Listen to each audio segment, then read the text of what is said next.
ETD deduction in respect of medical insurance premium, ये खाली individual और HUF को ही मिलेगा। इसमें payment upon by any mode other than cash के अलावा हम किसी में भी ये पेमेंट करते हैं तो ये अपन को डिडक्शन मिल जाएगा। अगर इंश्योरेंस प्रीमियम का यदि हम पेमेंट कैश में करते हैं तो ये ETD डिडक्शन हमको नहीं मिलेगा। मेडिकल इंश्योरेंस प्रीमियम यदि हम फैमिली का पे करते हैं तो हमको 25,000 का डिडक्शन मिल सकता है। मैक्सिमम डिडक्शन 25,000 का ही मिलेगा।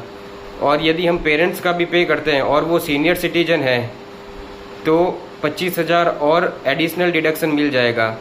तो टोटल 50,000 डिडक्शन मिल सकता है। 25,000 अपनी फैमिली का और 25,000 पेरेंट्स का। यदि पेरेंट्स सीनियर सिटीजन हो तो ही मिलेगा, यदि सीनियर सिटीजन नहीं है तो 25,000 ही मैक्सिमम डिडक्शन मिलेगा। यदि हम इंश्योरेंस प्रीमियम पे नहीं करते हैं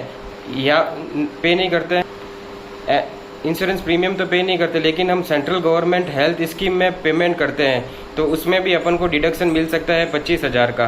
उसमें भी अपन को डिडक्शन मिल सकता है 25,000 का, लेकिन central government health scheme parents के लिए अप्लीकेबल नहीं है। ओनली इंडिविजुअल अपनी फैमिली के लिए सेंट्रल गवर्नमेंट हेल्थ स्कीम में पेमेंट करता है तो ही 25,000 का मैक्सिमम डिडक्शन मिल सकता है। इसमें एक और चीज़, प्रिवेंटिव हेल्थ चेकअप का भी डिडक्शन मिलता है। वो डिडक्शन का अमाउंट है 5,000 रुपये।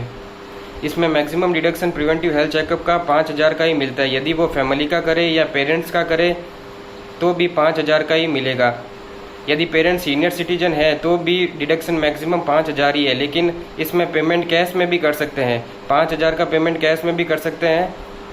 चौथा, इसमें एक और डिडक्शन है मेडिकल एक्सपेंडिचर का। वो सिर्फ पेरेंट्स के लिए ही एप्लीकेबल है और वो भी पेरेंट्स सीनियर सिटीजन होने चाहिए और उनके मेडिकल इंश्योरेंस पॉलिसी नहीं ले रखी है और वो मेडिकल एक्सपेंडिचर में पेमेंट करते हैं तो 50,000 का एडिशनल डिडक्शन मिल जाएगा। ये 50,000 का डिडक्शन तभी मिलेगा तब अपन बैंक से पेमेंट करते हैं। तो medical expenditure of parents whose is senior citizen तो 50,000 का डिडक्शन मिल जाएगा। फैमिली मतलब इंडिविजुअल, उसकी स्पाउस और उसके डिपेंडेंट चिल्ड्रन, और पेरेंट्स मतलब father and mother. Father in law and mother in law parents की डेफिनेशन में इंक्लूड नहीं है। Senior citizen means who is at least 60 year या more at any time during the previous year. यदि हम insurance premium 3 साल का एक साथ पे कर देते हैं तो हमें प्रोपोर्शनेट बेसिस पर ही डिडक्शन मिलेगा। दैट इज़ एक साल में 1 साल का ही डिडक्शन मिलेगा।